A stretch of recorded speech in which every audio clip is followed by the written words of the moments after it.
The Polar Express has a boy going on the titular Polar Express to see Santa Claus in the North Pole.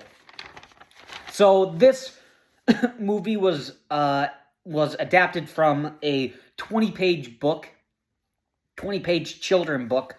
So let's get into the positives. And the first positive is it's a fun movie.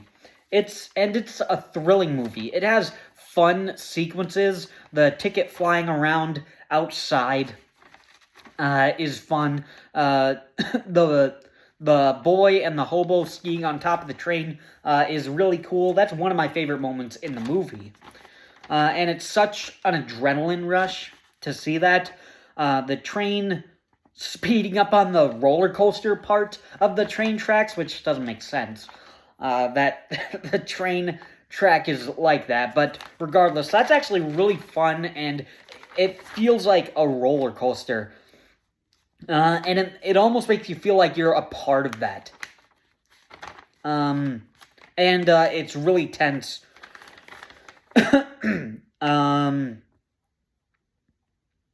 And then you get, right after that, you get the ice breaking when the train isn't on any tracks, and they have to try and keep the train steady enough to make sure they get right on the tracks in the middle of it, while the ice is breaking, and they just barely get back on the tracks when the train goes into the water.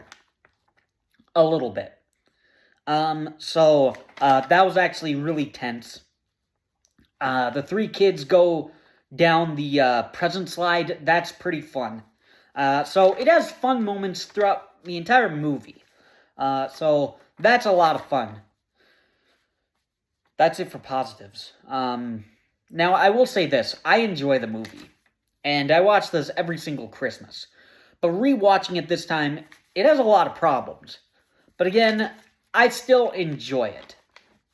So in the mixed aspect is the songs are pretty catchy, and they're really fun. You know, you have Hot Chocolate, which is my favorite song in the movie. You have When Christmas Comes to Town, and you have Rockin' on Top of the World at the end.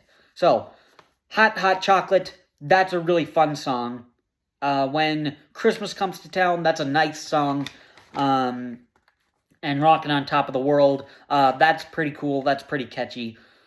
But, so even though they're good songs and they're catchy enough, the downside is they don't add too much to the movie.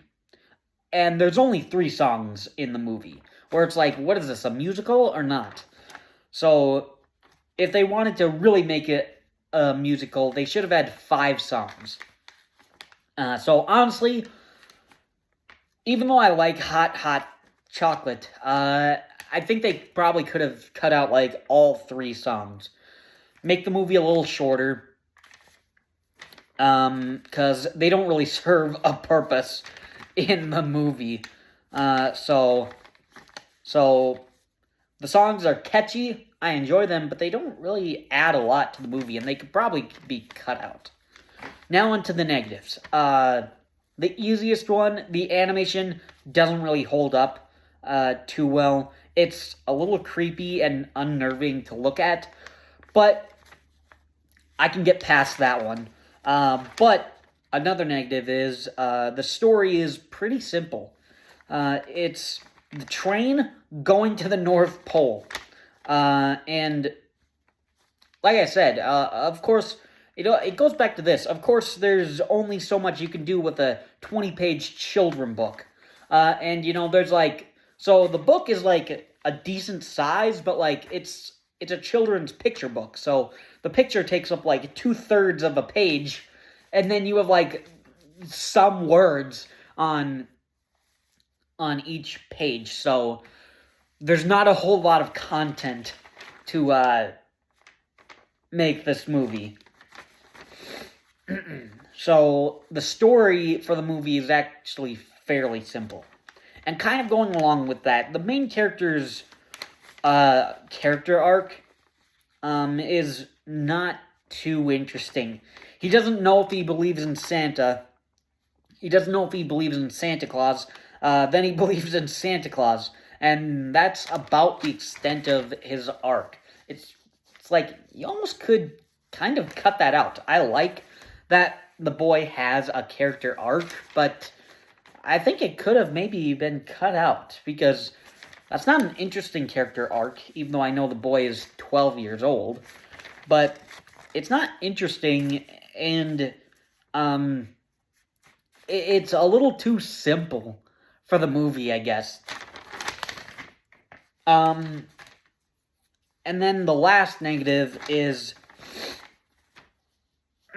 Now, I, of course, like scary moments in movies. You know, when I do top 10s, I always mention the scariest moments in the franchise, and that's like in the top 5 of a franchise. Pirates of the Caribbean with the Ghost Crew reveal, Indiana Jones with the Kali Ma sacrifice. I always like those moments because they're scary and they do actually add something to the movie. But this one, the scary moment in the Polar Express, the scary puppet scene in the movie with Scrooge, I don't think it really serves a purpose. So the hobo is manipulating the Scrooge puppet and saying, "You're an unbeliever, you don't believe in Santa Claus," or something like that to the boy when he's all alone in the puppet room. So he's telling him he's a doubter. But we already know that. And we already see examples that he's a doubter. He looks at Santa Claus in a store when he's in the train, and then it shows that Santa is mechanical. So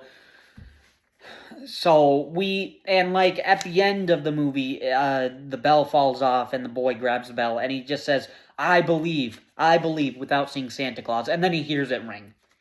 So we know that's his character arc, that he doesn't believe in Santa Claus. So I think this whole scene is just worthless, and I don't understand it. So it's so you know, I like scary scenes in movies, but they do have to still serve a purpose. They have to like completely change the trajectory of the story, like Pirates of the Caribbean, where you think this is a regular pirate movie, and then turns out, nope, these guys are undead, and they're trying to lift the curse that they have on themselves. Or the story, it has to change the trajectory of the story, or it has to like change how the character thinks, like in All Dogs Go to Heaven. Charlie has his nightmare, and then I think he's probably still mean a little bit after the nightmare, but like that has changed him. He's so he will eventually do the right thing in the movie. But coming back to this scene doesn't really do that. It's needlessly scary. It doesn't change how the boy thinks, because even up until the end, he still thought it was fake. He didn't believe in Santa Claus. And it doesn't change the tone of the story, because it's not like in the second half it's all about this hobo character on top of the train. He's just in the movie a little bit. And I think he might show up a little bit after the movie, but I don't think he shows up a whole lot. So that scene doesn't add anything to it, so it's pointless. But in the end, I enjoy the Polar Express. I will watch this every single Christmas. It's a good movie, but it's not. It doesn't really have a terribly interesting story. So that's my review on the Polar Express. Thanks for watching.